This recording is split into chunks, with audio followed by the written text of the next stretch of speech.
Welcome to the Catalyst Life Coaching Podcast with John Kim and Noelle Cordeaux. If you're inspired to begin your own life coaching practice or just want to learn a little bit more about what it's all about, visit JRNI.co. That's JRNI.co for more information. November will be your very last chance to take the Catalyst Coaching Intensive in 2019. If you feel called to this work, don't put it off for later. Become a coach and make a bigger impact. Okay, Noelle, what if I told you that people don't want life coaching? What would you say to that? I agree with you completely. Oh, perfect. Well, I guess we have nothing to talk about. Thank you guys for listening, and we will see you next time. So why do you agree with that? Why? Because that's a pretty bold statement, especially in our line of work. People don't want life coaching. What do they want if they don't want life coaching? Yeah. So when you say, oh, I'm a life coach, that doesn't really conjure up for someone what you do. That's not a good descriptor. Yes, When I I want to kind of pause there because that actually is one of my biggest pet peeves is when people say I'm a life coach. Like that announcement and that broad announcement, it gives life coaching a bad name in a way. It does, and I don't call myself a life coach. I mean, I I call like my what do you call yourself? I call myself a feminist coach. Right. Right.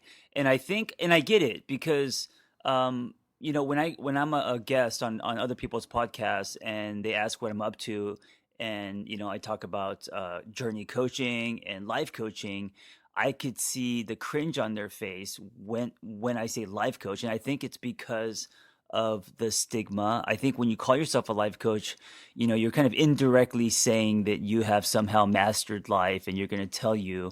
How to live your life or give advice, or that's what people think, but that's not really what life coaching is about. It's not what life coaching is about at all, and it creates insecurity for folks who are coming into this emerging field, and it does a disservice to the complexity of the science and structure and training that goes into being a good coach. Right, right.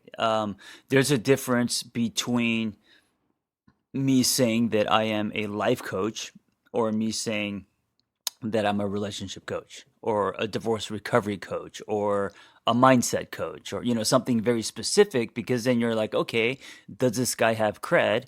And then if you follow my story or read my books or whatever, then you'll get buy-in. But if I just say I'm a life coach, I mean, what does that even mean?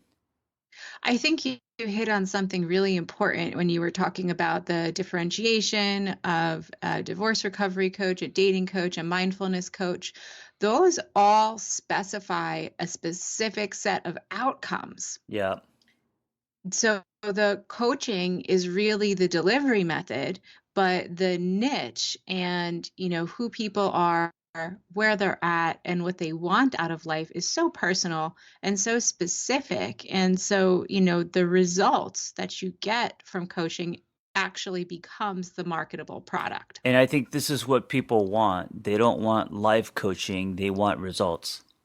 Yes, indeed. Yep.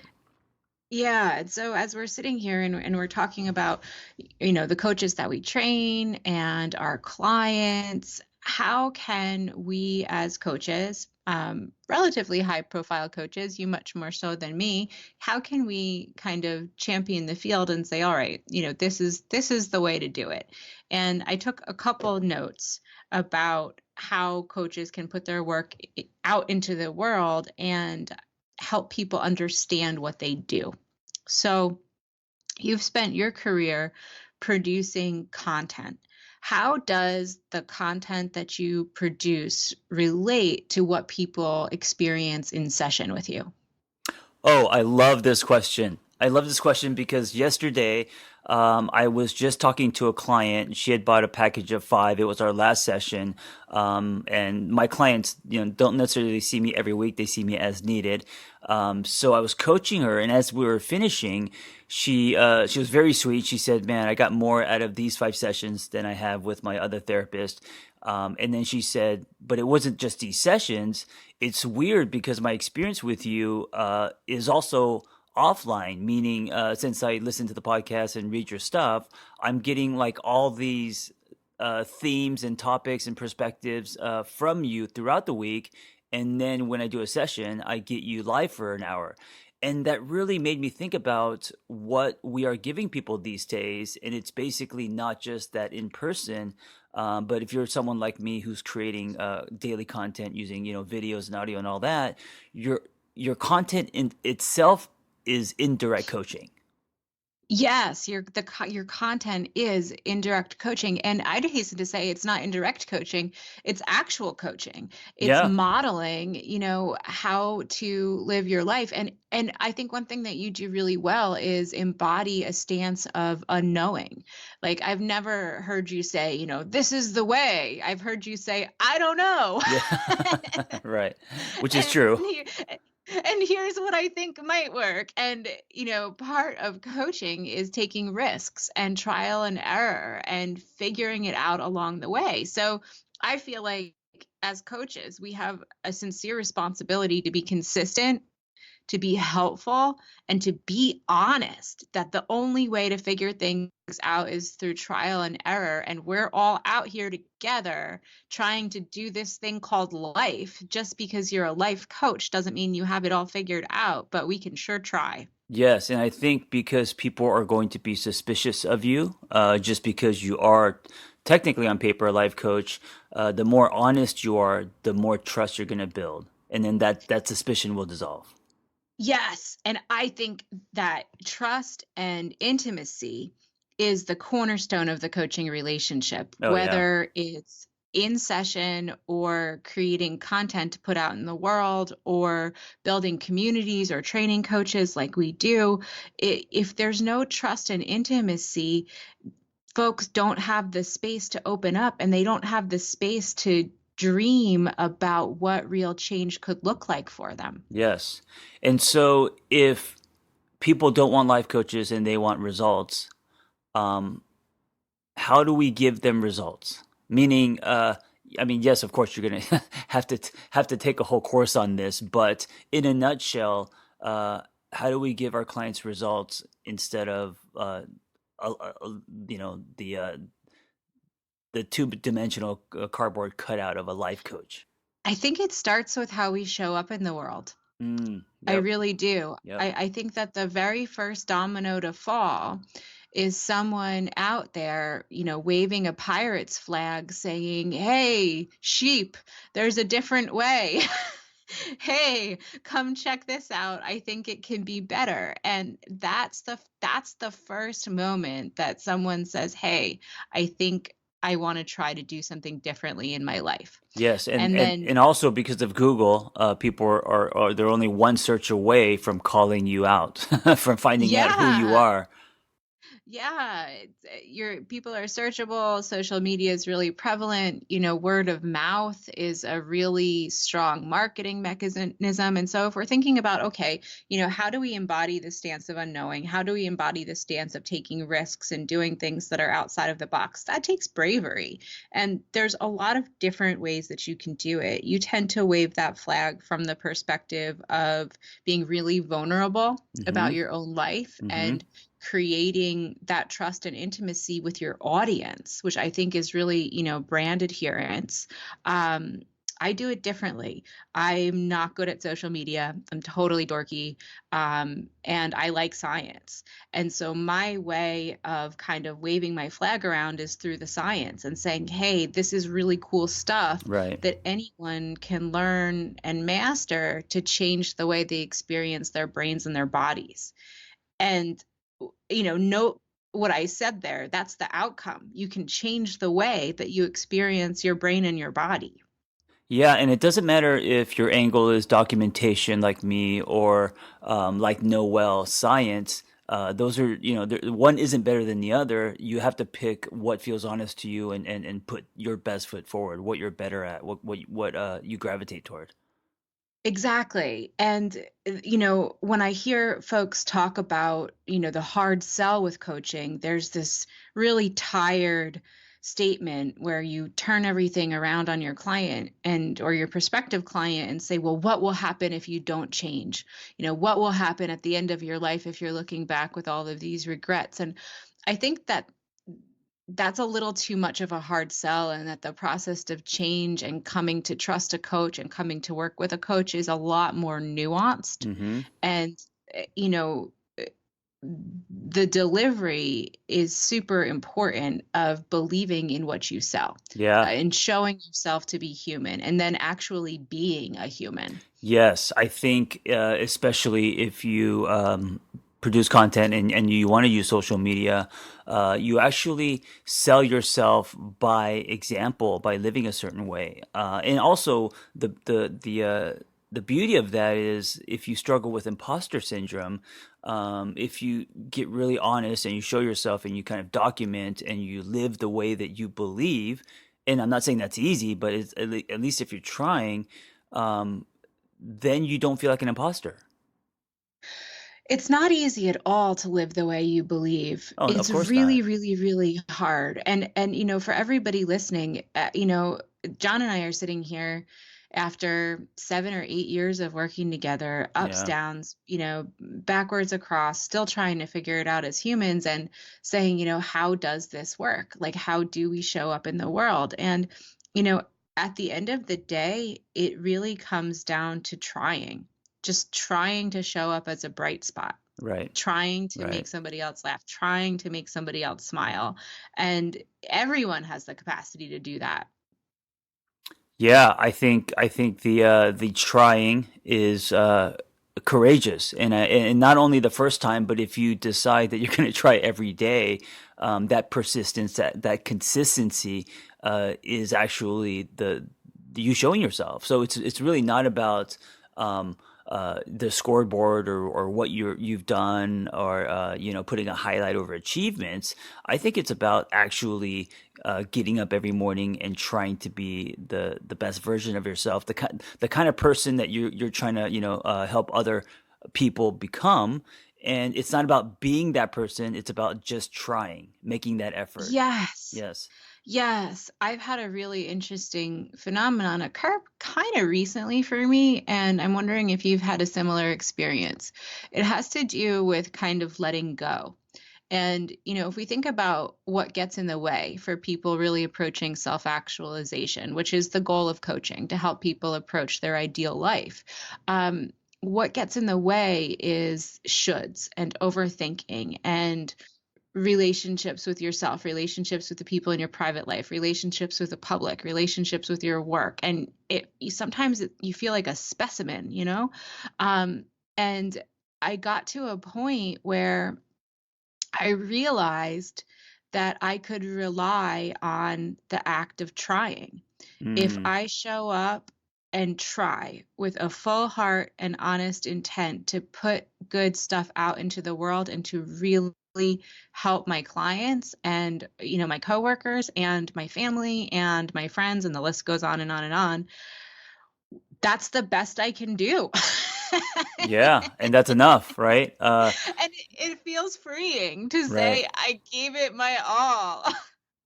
Yeah, and there's a piece to that that is also, you have to be really honest with yourself, but if that is your intention, I think that is enough. And I think that giving it your all every day, um, and knowing that you did also frees you because then you don't have to hold on to the results, the ripple, the other side of that, but almost just focus on that you are giving it your all, you are doing the best you can, you are looking inward, you're doing all the things that you want your clients to do, and then the rest is up to the universe, the other person, or whoever.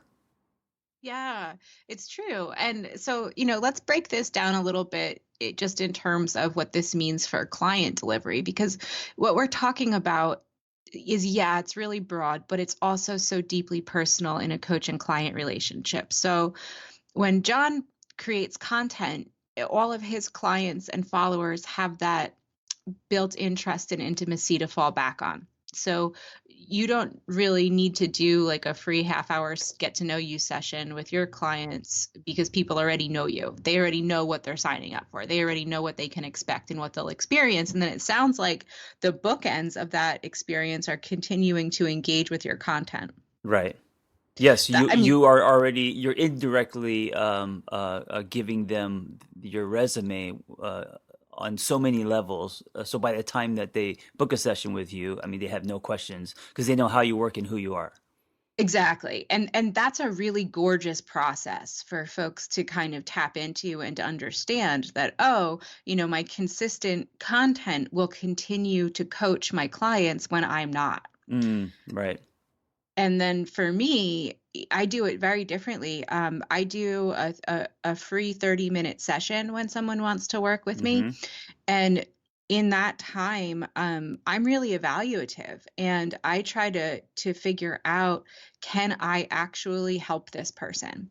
And I coach them during that 30-minute session. And we really talk about stuff, and I look for strengths and I point it out.